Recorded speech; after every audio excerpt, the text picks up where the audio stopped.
Hey, what it be? It's your boy DREOG. Welcome back to the OG family. Make sure y'all smash that like button, subscribe to my channel if you're rocking with the vibes and the content. But look, man, we got this dirty facts about history that your school probably did not teach you. And y'all already know, man, they teach us nothing but mularkey at school. But look, man, this is where we get educated sometimes because we're gonna hit y'all with the straight facts. But look, man, if y'all haven't been having a good day, man, just know, man, we're going through this thing called life together, man. Shit always get better, man. School probably didn't teach you. Part 19. Oscar Wilde was once quoted saying that he was addicted to giving top and said that it greatly inspired him as a writer. The first ever pregnancy test involved injecting a woman's urine directly into a female frog's skin. And if the woman was pregnant, a few hours later, the frog would lay eggs. Paul Revere would ride from Boston to Newport to cheat on his wife. No, babe, the redcoats are actually coming this time. In 1955, the KGB tried to blackmail the president of Indonesia with video footage of him making love with a Russian woman disguised as a flight attendant.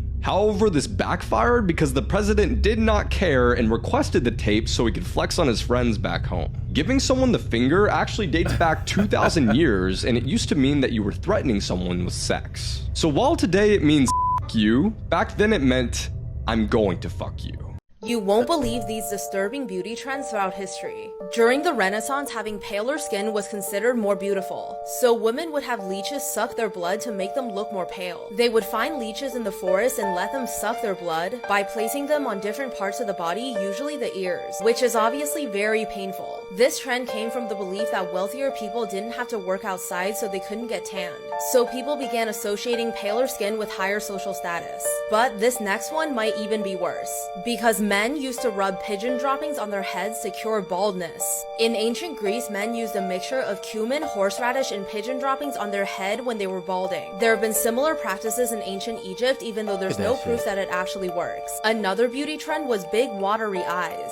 So Victorian women would put deadly nightshade in their eyes to dilate them. It was thought that this would make them look more fragile, emotional, and feminine. And even though it would literally cause blindness, people still did it. And in the 19th century, many women broke their ribs to wear corsets. According to old x-rays, women who wore corsets every day often broke their rib cages, displaced their organs, and caused many digestive issues. Let me know if I should make a part 2 and follow for more. That shit about the skin is pretty much, it's pretty whack, bro, because, you know, they did that skin shit for a different reason. We all know what that is, man. Y'all couldn't work outside. You couldn't work outside. You get sick and die, you know? But it is what it is. And then the fucking goddamn, the dudes with the bald spot, look, man, if your shit going, bro, figure something out, you know? Just not the bird shit. You feel me? We know the bird shit ain't gonna work. Can we agree to that, y'all? Can we at least agree to that, man? All right, bet. Let's keep going, though. That's crazy. Imagine me just rubbing bird shit all on my goddamn shit. No.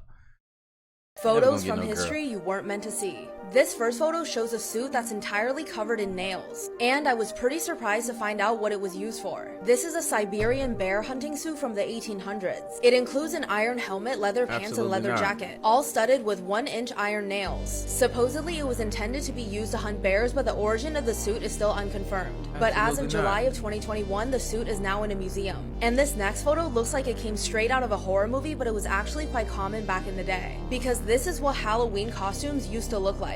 Instead of the costumes we have now, many people back then made their own, using found items such as burlap sacks, bed sheets, and paper. And last on the list, we have this 17th century metal mask, and its backstory is probably the most disturbing one for today. It's no secret that psychiatric hospitals back then were known for being inhumane, and this might just be an example for that, because allegedly this mask was used to restrain people considered to be insane. Follow for more.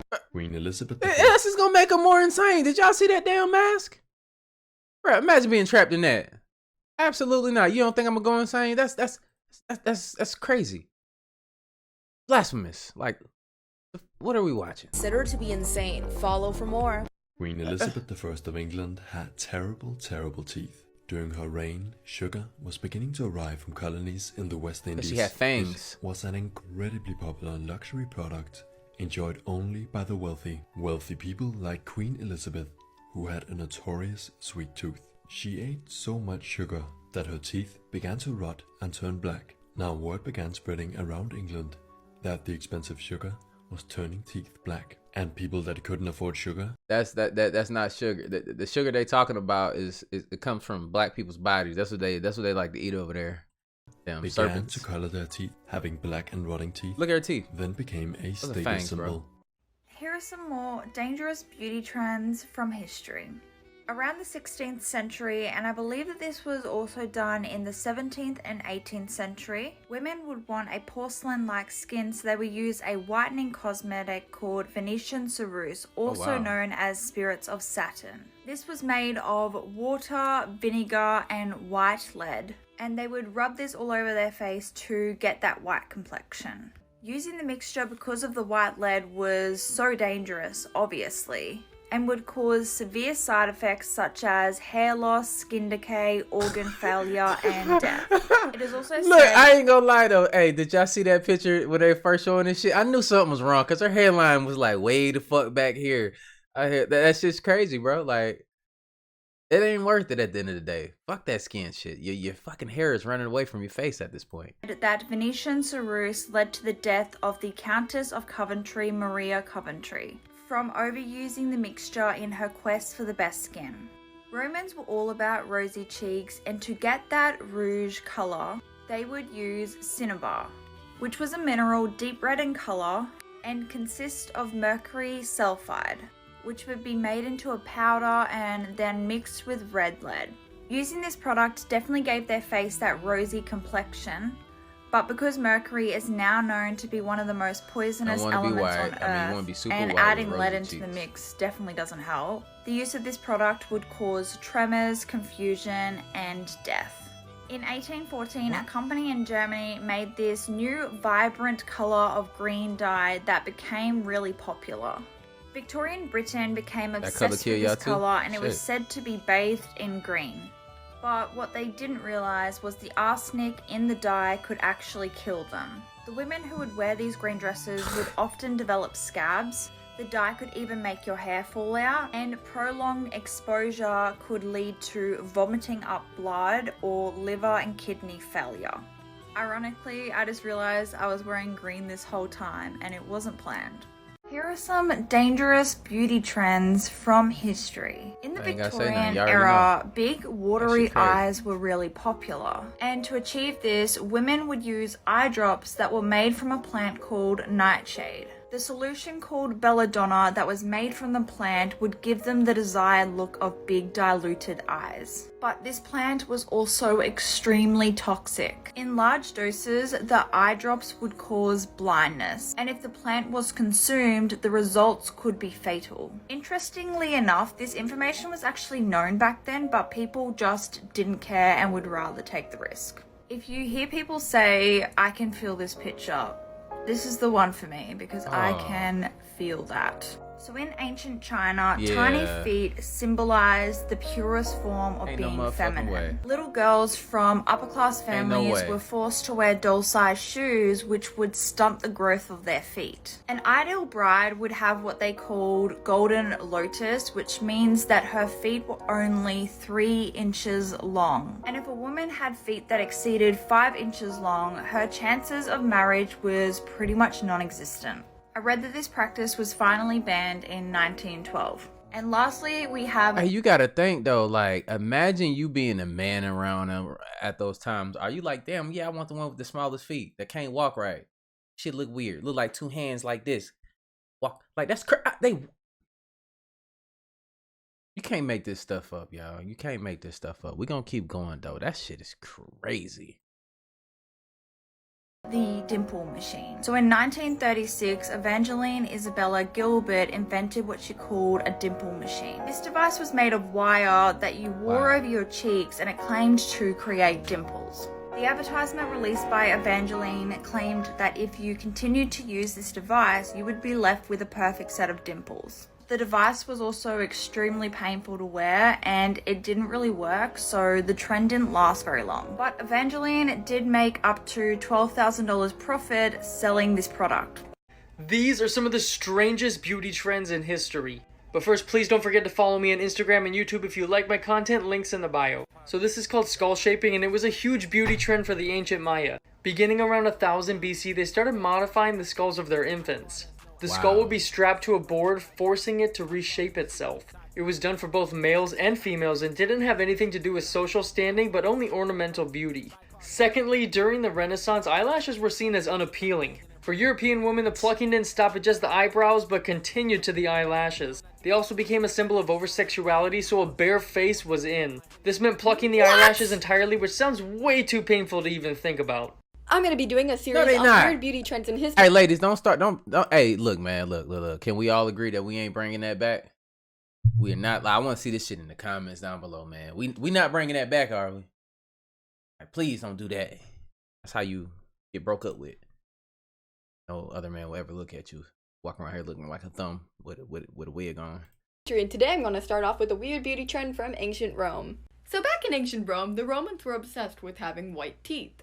And of course, this is before a time that mouthwash was really invented as we know it today. So what did the Romans use to clean their mouths? Well, let me tell you, it was urine.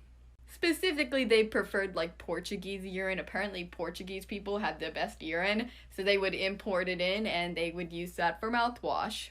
Now, poorer citizens often used their own urine or animal urine in order to do the job. But a lot of Romans really preferred Portuguese urine in order to clean their mouths. Technically, urine does have ammonia in it, which is a cleansing agent. However, we're not gonna do that. I don't really think I want urine in my mouth. But yeah, have fun going back to ancient Rome and having to smell that breath every day. These are some of the weirdest beauty trends in history. During the Middle Ages, women would remove all of their eyelashes and their eyebrows to highlight their forehead. Ancient Romans would often use urine as mouthwash. In the 17th century, women would draw veins on their skin to make it look more translucent. In the 18th century, women used lard to hold their hair in place. Some of the most morbid beauty... What's the goal of that? What y'all... Look, man, look, the white people, what your ancestors was doing? Were they trying to become, like, see-through or some shit? You know? Like, what in the fuck? See-through? Like, furthest thing from black. Like, what the fuck? Like, damn. Embrace your skin. The hell going on with people? Trends throughout history. The cost of looking good? Maybe your life. Got what you got. Victorian women wanted to appear weak and fragile with big, watery eyes. One researcher describes this as the dying of tuberculosis look. To achieve this, women would put deadly nightshade into their eyes in the evenings. Yeah, that nightshade. And they knew it could cause blindness, but they did it anyway. In ancient Greece, men and women would slather their faces with lotions made of white lead. It was supposed to clear up blemishes and improve skin color and texture. Typically, all it did was cause lead poisoning. Squashed rib cages and displaced organs were all effects of metal corsets of the 19th century. Sometimes bones were even broken so women could try to achieve a tiny waist. In the early 1900s, Sears sold arsenic complexion wafers. They were ingested to achieve clearer skin. Today we'll be talking about a weird beauty trend from the Renaissance age. The ideal during the Renaissance period was to be very, very pale. This is because being pale represented like being rich. You didn't have to go outside, versus if you had a tan, it looked like you were poor and you were working. But women of all classes wished to have this pale skin because they didn't want to look like a poor peasant. So in order to make themselves even paler, Renaissance women would go into the woods and look for leeches. Then they would attach leeches to their skin and, leeches would suck their blood and they hoped that that would make them paler. So they went through all that pain just because they wanted to be pale. I would not want leeches on my face just to fit like the ideal, the time period. No, I'm squeamish. That's terrifying. Leeches, no. But yep, it was popular during the Renaissance period. Hey, you want to know what's crazy though? That's where they get it from. Like back in the old days and stuff. Like they knew if they could manipulate women into thinking that they weren't good enough, that could be a market for products. So if they create something that makes you like, oh, I don't really like myself because I want to be like this poster, then that can equate to control method, money, and direction on where everything goes. It all started from there. Once they started to know that they could manipulate, these come from people that had help doing this. And this is why we live in this current system that we're in right now. Y'all gotta understand that it's all controlled. Like, by what? Y'all gotta start asking different, like, real questions, man. What is this being controlled by? Why are things the way they are, and why do we perceive them to be things the way that they are? That's because we let somebody else that doesn't really have real control the narrative. We got to take back our narrative. Simply put, you know, like shouldn't be in a situation where you thinking, oh, because I have dark skin or I have super light skin that I'm not good enough. Oh, people don't like this pale skin, or people don't like this black ass skin. Like, no, you shouldn't feel like that. We shouldn't live in a world where you look at your skin and then feel different about yourself based on what other people say. Have you ever paid attention to what those type of people say? Like, have you paid attention to how they look? I can show you pictures. I'm not gonna do that on this video, but you look better than them. Way better person than them. Keep going about your life and living how you want to live. But look, I'm out of here though, people. Look, man, I appreciate y'all stopping through, hanging with your boy, man. Go ahead, smash that like button if you haven't already. And just put them notifications on so y'all can see these videos as soon as they drop. Like I always say, spread love because too much hate in this world. Love you guys. See you in the next video. And I'm out though. Bye.